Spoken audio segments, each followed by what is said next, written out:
لہذا انشاءاللہ یہ موضوع انشاءاللہ شفاعت میں اس کو کھول کر بیان کروں گا. توسل اور شفاعت کا بھی موضوع رہا تو وہاں پر موضوع کو کھول کر بیان کروں گا. آج صرف اشارہ کر رہا ہوں.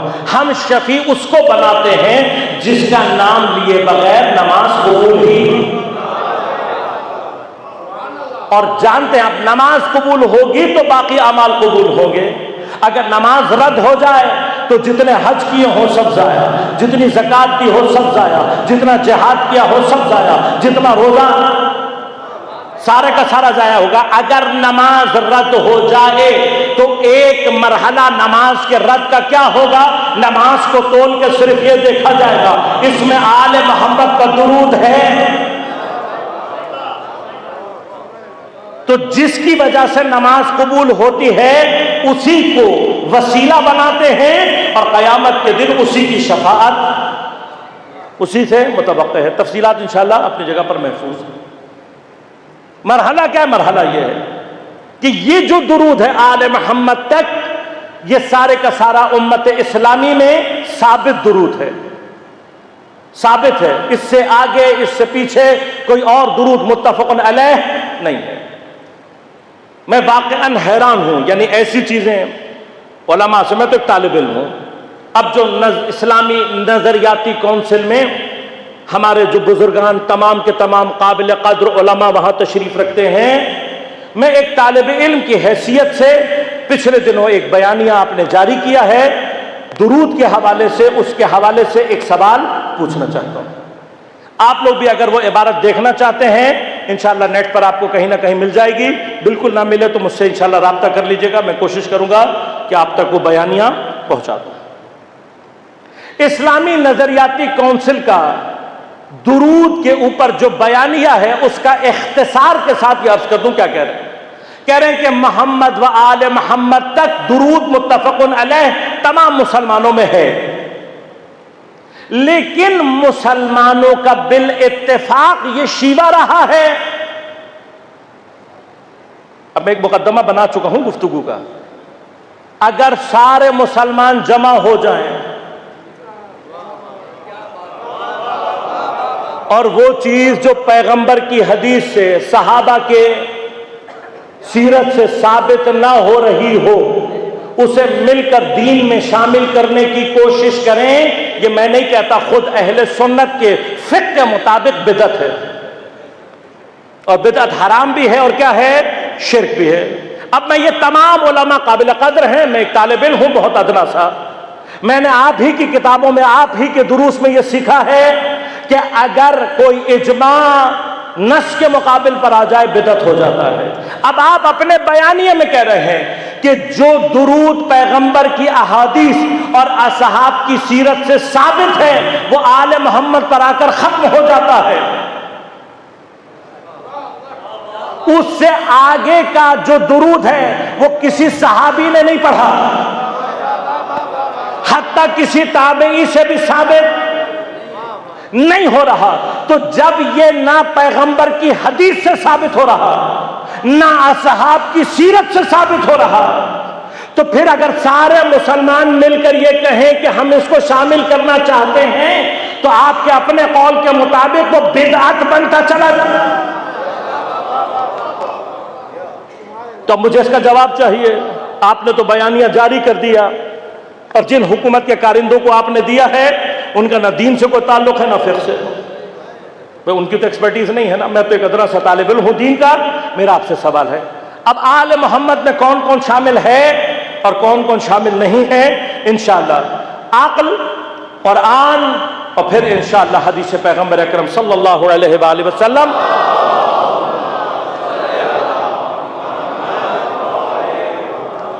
سیرت اصحاب اور تاریخ مسلسل, ان تمام سے انشاءاللہ ہم ثابت کریں گے کہ مقام کیا ہے.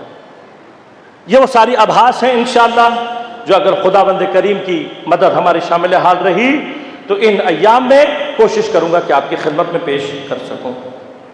آج ابتدائی طور پر مقام عصمت کی ایک تعریف کرنا چاہتا ہوں تاکہ آپ کے اذہان عالیہ میں یہ تعریف محفوظ رہے, اور پھر ہم آگے جتنے بھی ابحاث کریں گے ان سب کی بازگشت اسی عصمت کے معنی کی طرف ہو. خوب عصمہ، عین صاد میم یہ اصل مادہ ہے۔ عربی میں یہ معنی کس لیے استعمال ہوتا ہے؟ عصمہ کا مادہ استعمال ہوتا ہے جب کسی شے کو کسی نقصان سے بچایا جائے۔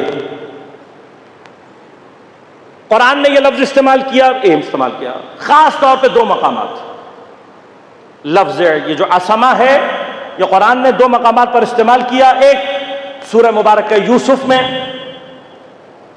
زلیخا جب اس سے عزیز مصر نے، اس کے شوہر نے پوچھا کہ بھئی تم نے یہ سارا کچھ کیوں کیا، تو واقعات آپ کے خدمت میں موجود ہے، میں تفصیل میں نہیں جاؤں گا۔ اس نے ایک محفل برپا کی، مصر کی تمام خوبصورت خواتین کو جمع کیا، ایک پردے کے پیچھے اپنے شوہر کو کھڑا کیا اور اس سے کہا تم دیکھتے رہنا۔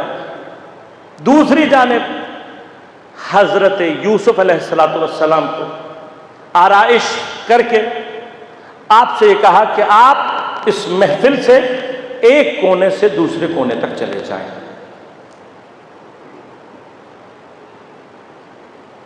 کون سی خواتین ہیں یہ وہ خواتین ہیں کہ جو شہوت پرست ہیں، یہ وہ خواتین ہیں جو لذت پرست ہیں، یہ وہ خواتین ہیں کہ جن کے اندر خیانت کا مادہ پایا جاتا ہے۔ اور اس اعتبار سے حضرت یوسف پر یہ ایسا ظلم تھا کہ اس واقعے کے بعد حضرت یوسف نے دعا مانگی ہے کہ پروردگار مجھے تو قید خانے میں ڈلوا دے۔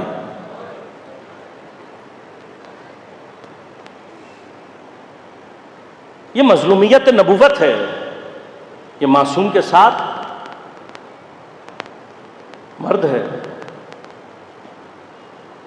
نامحرم خواتین کے درمیان سے گزرنا جناب یوسف کے لیے اتنا سنگین تھا کہ آپ نے مستجاب الدعوت دعا کی ہے، ایسی دعا کی ہے کہ جس کو پروردگار قبول کرے گا۔ پروردگار تو مجھے زندان میں، مجھے اس سے زیادہ پسند زندان۔ کاش کسی کو حضرت یوسف کی یہ مظلومیت سمجھ میں آئی ہوتی۔ جس کو حضرت یوسف کی مظلومیت یہاں سمجھ میں آئے گی اسے پتہ لگے گا کہ شام غریبہ سے لے کر شام تک بیویوں کے اوپر کیا گزرے۔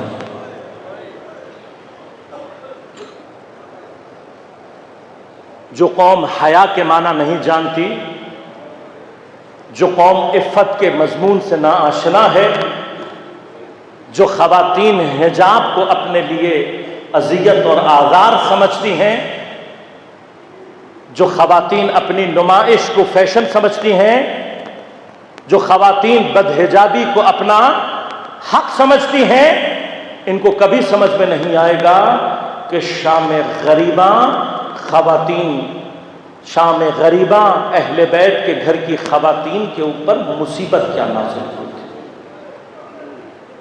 ان کو کبھی سمجھ میں نہیں آ سکتا۔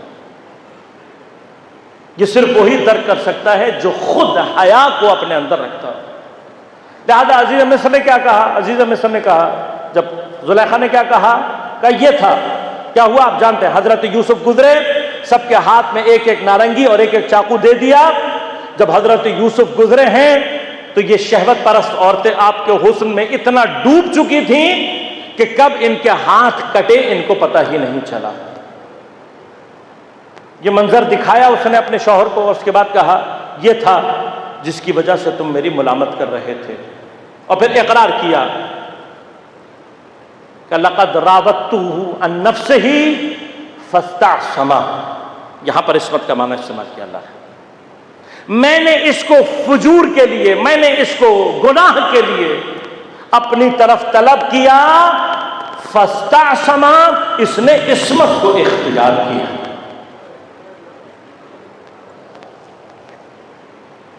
اگر صرف یہ ایک مقام مسلمانوں کو سمجھ میں آ جائے کہ اللہ نے عصمت کا معنی پورے قرآن میں اگر کسی کے لیے کیا ہے تو وہ کسی معصوم نبی کے لیے کیا ہے۔ پس قرآن جس عصمت کے معیار کو قائم کرتا ہے اس پر یوسف جیسا نبی یوسف جیسا نبی پہنچ سکتا ہے، تو صرف اور صرف وہ پہنچ سکتا ہے جو اس مقام پر ہو۔ اس لیے میں عرض کروں گا انشاءاللہ تفاصیل سے مطالب آپ کی خدمت میں۔ دوسرا مقام جہاں پر قرآن نے عصمت کے لفظ کو استعمال کیا، بارہا آپ کا سنا ہوا ہے، میں ذرا سی تفصیل کے ساتھ اور تھوڑی سی گفتگو آپ کی خدمت میں عرض کروں گا اور زحمتوں کو تمام۔ دوسرا مقام آیہ بلغ یا ایھا الرسول بلغ ما انزل الیک من ربک فإن لم تفعل فما بلغت رسالتہ۔ اے میرے حبیب آپ پہنچا دیجئے وہ شے جو آپ کے پروردگار نے آپ پر نازل کی ہے، آپ کو دی ہے وہ رسالت، اور اگر تم نے نہیں پہنچایا فما بلغت، تم نے گویا رسالت ہی نہیں پہنچائی۔ انشاءاللہ ولایت کی بحث میں بات کریں گے کہ یہاں پر مراد کیا شے؟ پوری رسالت پیغمبر کی جس چیز پر رکی ہوئی ہے، اگر وہ حج کے کچھ مسائل ہو سکتے ہیں تو مسلمان تیری عقل پر میرا سلام، کیونکہ یہ رسالت صرف پیغمبر کی رسالت نہیں ہے، آدم سے لے کر خاتم تک کی رسالتیں ہیں جس ایک پیغام کے اوپر رکی ہوئی ہیں۔ بس اس کا وزن کم از کم اتنا ہونا چاہیے کہ خود رسول اپنے ہاتھوں پہ بلند کر کے بتائے اسے کم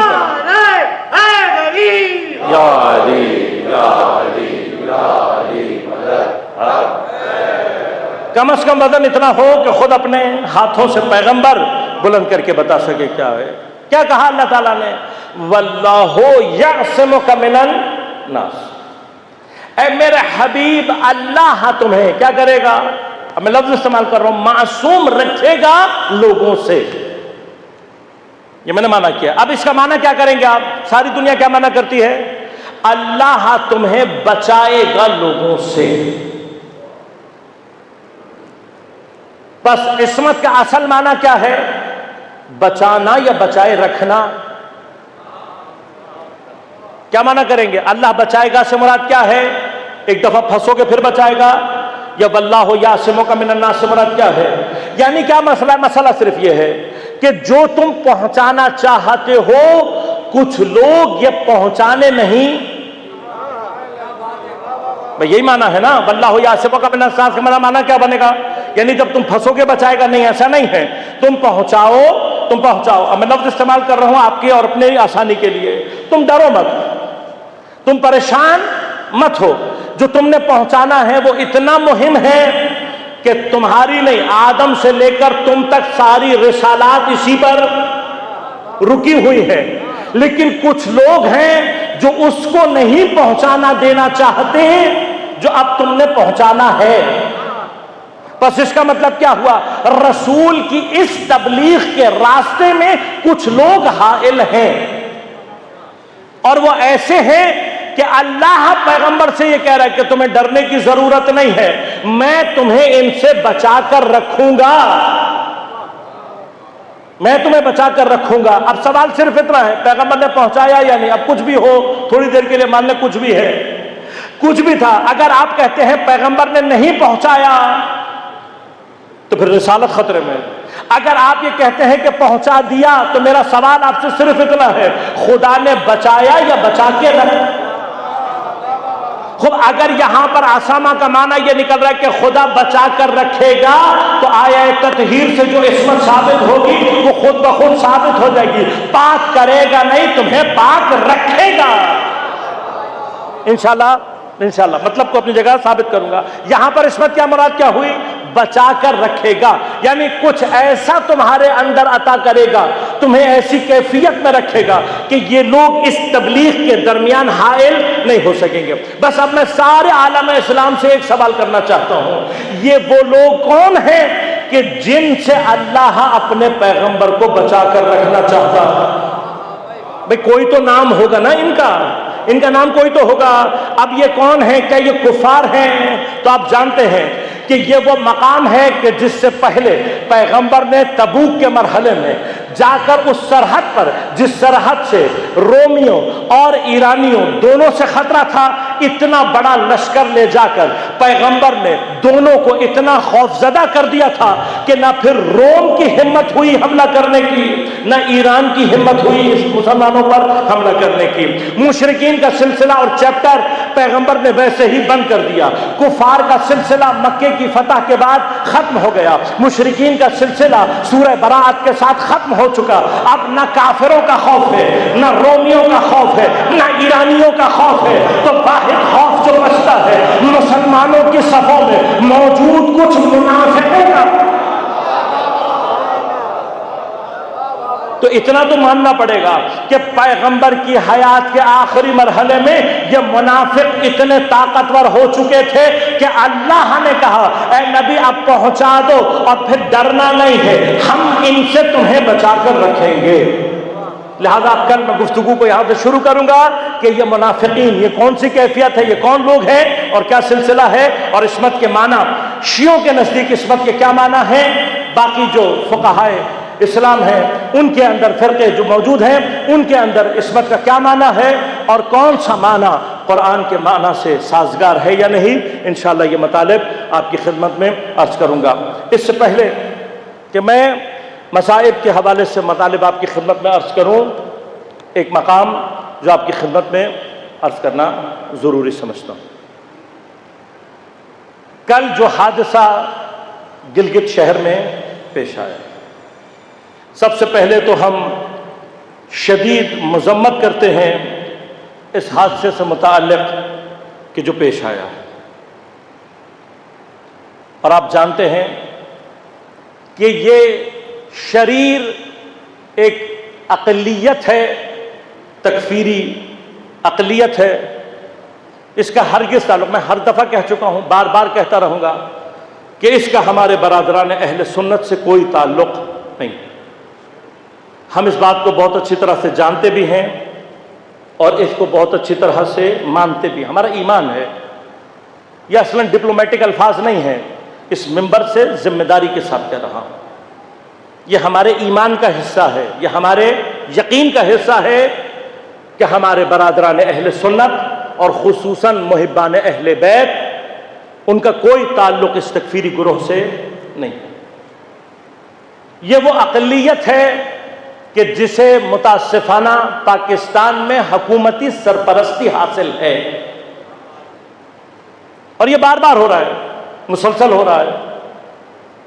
ایک طرف آپ معاہدے کرتے ہیں پاکستان میں امن قائم کرنے کے، اور دوسری جانب اس امن کو جو سب سے زیادہ خطرہ لاحق ہے اس کو آپ اپنی ہی آستین کے نیچے پالتے ہیں۔ ہماری زبان میں اس کو منافقت کہتے ہیں۔ اگر پاکستان کی بقا، اگر پاکستان کا امن درپیش نہ ہو تو ہم بہت سارے اقدامات کر سکتے ہیں۔ میں سب سے پہلے، کیونکہ میں حکومت سے کوئی اپیل نہیں کرنا چاہتا، جن محافظوں کی کوہنیوں سے شیعوں کا خون ٹپک رہا ہو ان محافظوں سے کسی بھی قسم کی اپیل کرنا مکتب کربلا سے تعلق رکھنے والوں کی توہین ہے۔ لہذا میں کوئی اپیل نہیں کر رہا، اور نہ میں اب آپ کو اس قابل سمجھتا ہوں۔ میرا سلام ہے اپنے گلگت کے ان غیور جوانوں اور ان مؤمنین کو کہ جنہوں نے خود اس دہشت گردی کا مقابلہ کیا، اور میں یہ سمجھتا ہوں کہ پورے پاکستان میں آباد تمام شیعان حیدر کرار کو اپنے ان بھائیوں سے یہ درس لے لینا چاہیے۔ جہاں بقا کی جنگ جاری ہو جائے اور محافظ ہی قاتل بن جائیں یا قاتلوں کے سہولتکار بن جائیں، وہاں پر اپنے دفاع کا سامان خود کرنا سیکھیں۔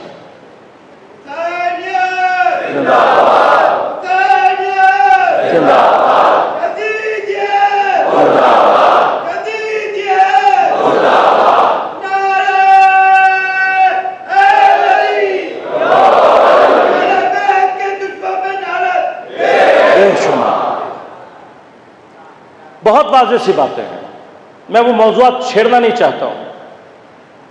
سارے علماء اہل سنت مل کر متفقن علیہ طور پر یہ کہتے ہیں کہ فلاں کی وفات کا دن یہ نہیں ہے، لیکن آپ کی سرپرستی میں اور آپ کی اجازت سے یہ شریر گروہ اپنی مرضی سے بدعتیں ایجاد کرتے ہوئے جب ان کا دل چاہتا ہے ڈھونڈ کر شیعوں کی تاریخیں 18 22 پہلی 15 بس نہیں چلتا، ورنہ یہ 15 شعبان کو بھی کوئی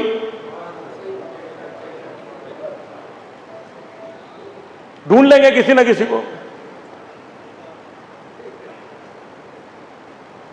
یہ ان کا رسول ہے. کوئی اہل سنت کی تاریخ کوئی کچھ نہیں کہہ رہا، اور عجیب منافق لوگ ہیں. سید الشہداء کی یاد منے تو بدعت، اور خود جس کا چاہے دل مناتے پھرے. ان کو آپ پال رہے ہیں.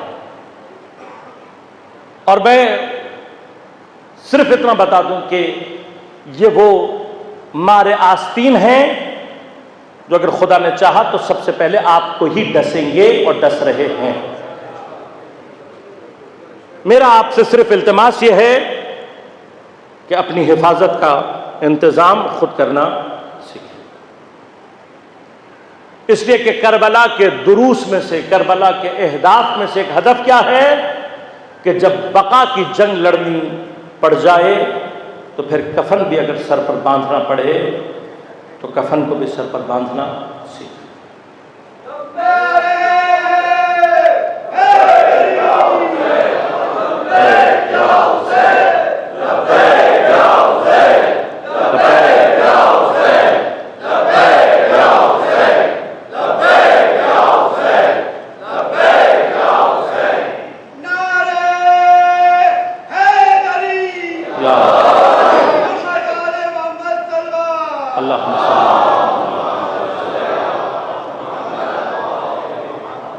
سید الشہداء کے دروس میں سے ایک درس کیا ہے؟ جب دین کی بقا کا مسئلہ آ جائے، جب یزید ملعون جیسے لوگ خلیفۃ المسلمین کہلانے لگیں تو سمجھ لو کہ اسلام اپنے خاتمے کی طرف جا رہا ہے. اور سید الشہداء کی نگاہ کا ثبوت کربلا کے 2 سال کے بعد یزید نے مدینہ اور بعد میں مکہ پہ حملہ کروا کے دے دیا، اور یہ ثابت کر دیا کہ اسے قتل امام حسین کا کوئی افسوس اور کوئی شرمندگی اور کوئی توبہ نہیں ہے. مدینہ کی تاراجی جس وقت ہو رہی تھی اور یہ لشکر مکہ کی تاراجی جس وقت کر رہا تھا، اس وقت یہ واصل جہنم ہوا ہے. تو جو خانہ کعبہ کو ڈھاتے ہوئے مر جائے، آپ کے رجسٹر میں اس کے لیے کوئی جنت ہو سکتی ہے، خدا کی جنت اس کے لیے نہیں. لہذا جب امام نے یہ دیکھا کہ اب وہ مرحلہ آ گیا ہے، یہ تاریخ اسلام سے سوال ہے،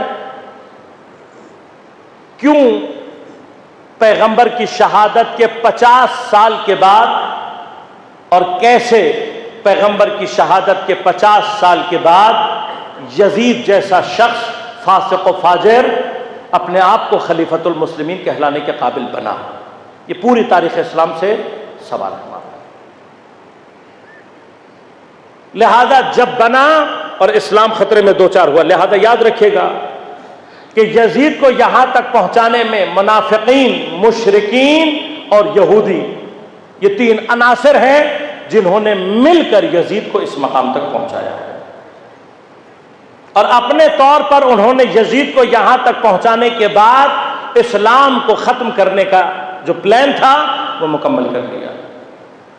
اور جب وہ اپنا یہ پلان مکمل کر چکے تو خدا کی جانب سے ہدایت کا وہ چراغ روشن ہوا کہ جس کے لیے قرآن نے کہا ہے کہ تم اپنی بھوکوں سے اس چراغ کو بجھا نہیں سکو گے.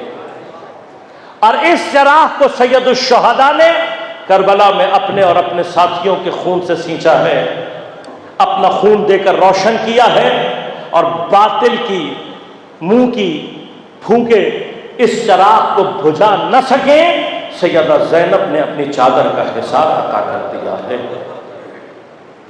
وہ چراغ کہ جس کا حصار سیدہ زینب سلام اللہ علیہا کی چادر سے بن جائے، پھر دنیا کے کسی طوفان میں یہ طاقت نہیں ہے کہ وہ اس چراغ کو بجھا سکے۔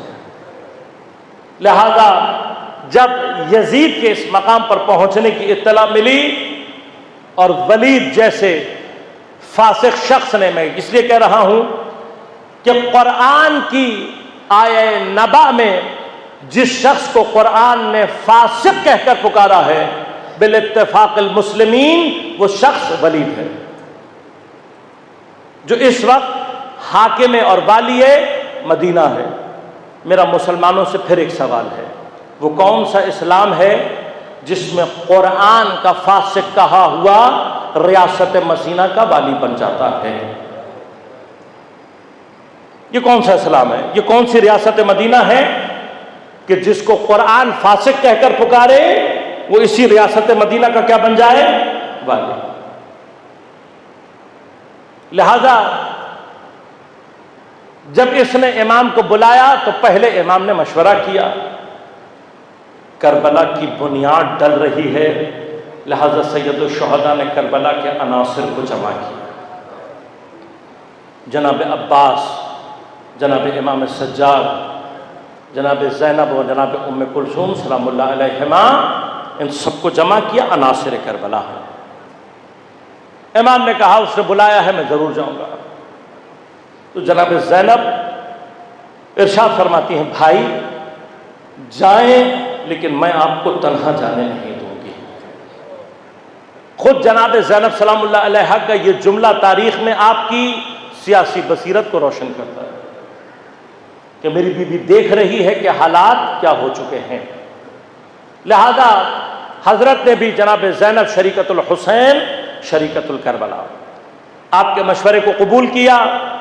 بنی ہاشم کے جوان آمادہ ہوئے اور تلواروں کو اپنے پہلوؤں میں سجا کر امام کو اپنے جھرمٹ میں لیے ہوئے دارالامارہ تک پہنچے۔ امام نے اپنے جوانوں کو باہر روک کر کہا، میں اندر جا رہا ہوں، گفتگو کروں گا، اگر میری آواز بلند ہو جائے تو بے دریغ اندر آ جانا۔ یہ ساری باتیں کہہ کر امام تشریف لے گئے۔ ولید نے جب ساری خبریں دے کر یہ کہا کہ اب یزید آپ سے بیعت کا طالب ہے، تو آپ نے فرمایا کہ میں رات کے اندھیرے میں کوئی معاملہ کرنا مناسب نہیں سمجھتا، کل دن میں مسجد میں تمام مسلمانوں کے سامنے میں اپنی گفتگو اور اپنی بات تمہارے سامنے رکھ دوں گا۔ یہ کہہ کر جب امام پلٹے ہیں تو اسی ولید کے پہلو میں مروان بن حکم نامی شخص ہے کہ جس کو اور اس کے باپ کو پیغمبر نے ملعون کہہ کر مدینہ سے نکال دیا تھا اور ان کے مدینہ میں داخلے کے اوپر پابندی لگا دی تھی، اور کوئی تاریخ اسلام یہ نہیں ثابت کر سکتی کہ انہوں نے توبہ کی ہو اور پیغمبر نے ان کی توبہ کو قبول کیا ہو۔ پیغمبر کا لعنتی قرار دیا ہوا اگر اس کے بعد خلیفۃ المسلمین بن جائے تو یہ کون سا اسلام ہے؟ یہ ہمارا سوال۔ یہ ملعون کیا کہتا ہے؟ کہتا ہے ولید کو کہ ابھی امام کو زبردستی گرفتار کر کے یا ان سے بیعت لے لے، اور اگر بیعت نہ کرے تو ان کا سر کاٹ دے، ورنہ دوبارہ یہ تیرے ہاتھ نہیں آئے۔ جب یہ الفاظ سید الشہداء کے کان میں پڑھے تو آپ ایک مرتبہ الہی غضب کے ساتھ پلٹے، جلالت علوی چہرے سے آیا۔ ایک مختصر سا خطبہ دیا ہے امام نے، جس کا آخری جملہ یہ ہے کہ آپ نے فرمایا مثلی لا یبایع مثلہ، مجھ جیسا شخص کبھی بھی یزید جیسے شخص کی بیعت نہیں کر سکتا۔ یہ وہ تاریخی مقام اور تاریخی جملہ ہے جو امام نے فرمایا۔ اب تاریخ یہ کہتی ہے کہ یہ خطبہ دیتے ہوئے امام کی صدا بلند ہوئی ہے، اور جیسے ہی یہ صدا دارالامارہ سے باہر پہنچی ہے، بنی ہاشم کے جوان اپنی تلواروں کو نکال کر نعرہ تکبیر لگاتے ہوئے دارالامارہ میں داخل ہوئے، امام کو باحفاظت اپنے جھرمٹ میں لیا اور ایک مرتبہ باحفاظت گھر تک پہنچا دیا۔ آج سید الشہداء کی آواز صرف بلند ہوئی ہے۔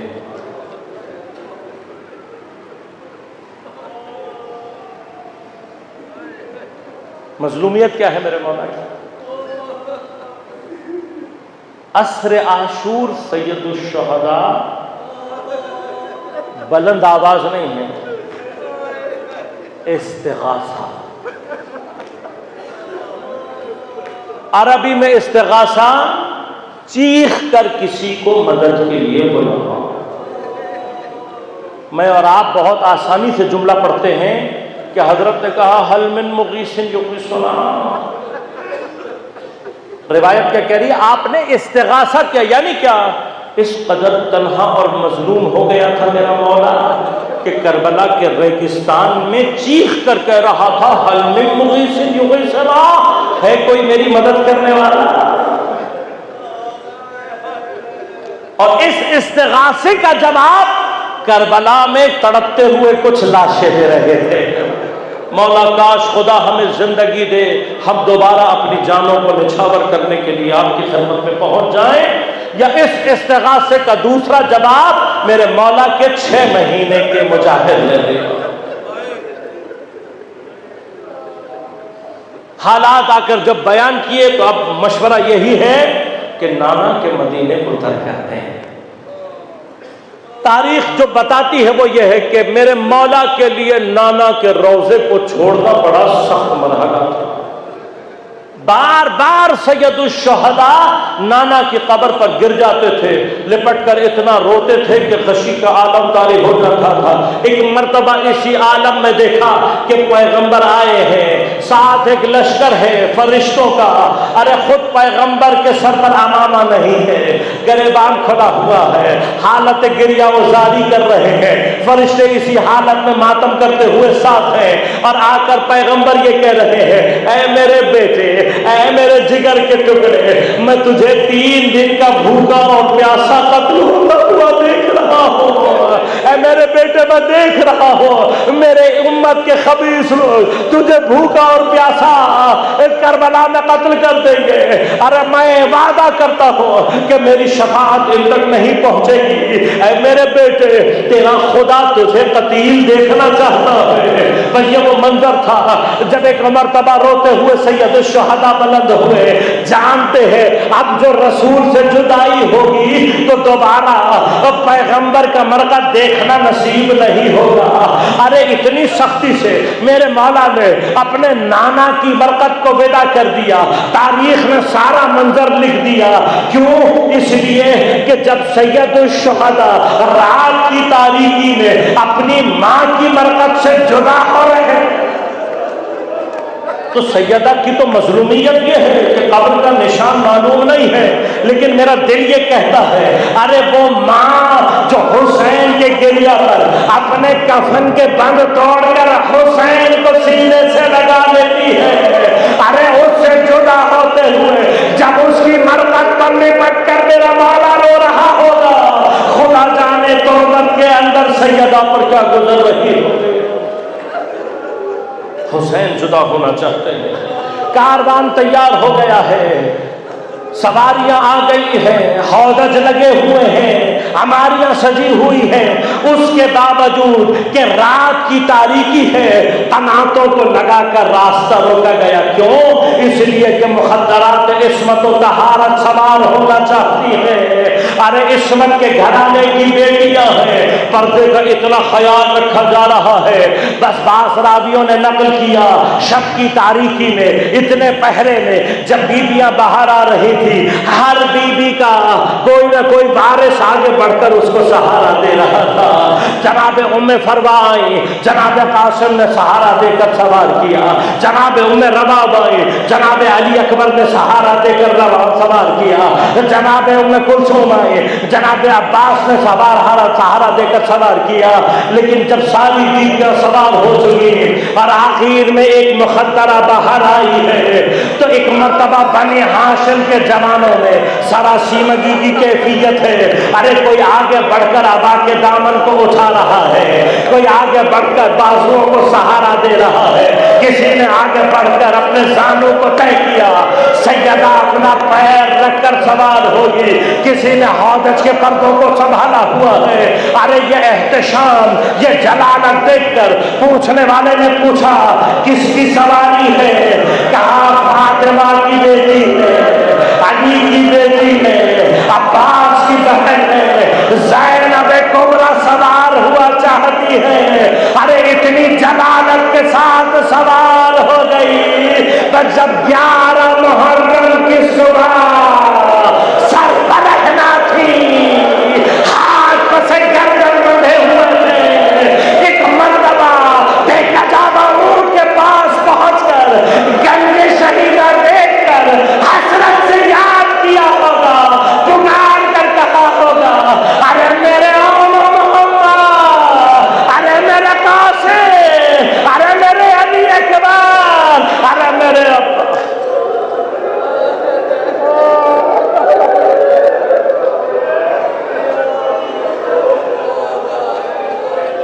الا لعنۃ اللہ علی القوم الظالمین وسيعلم الذين ظلموا أي منقلب ينقلبون.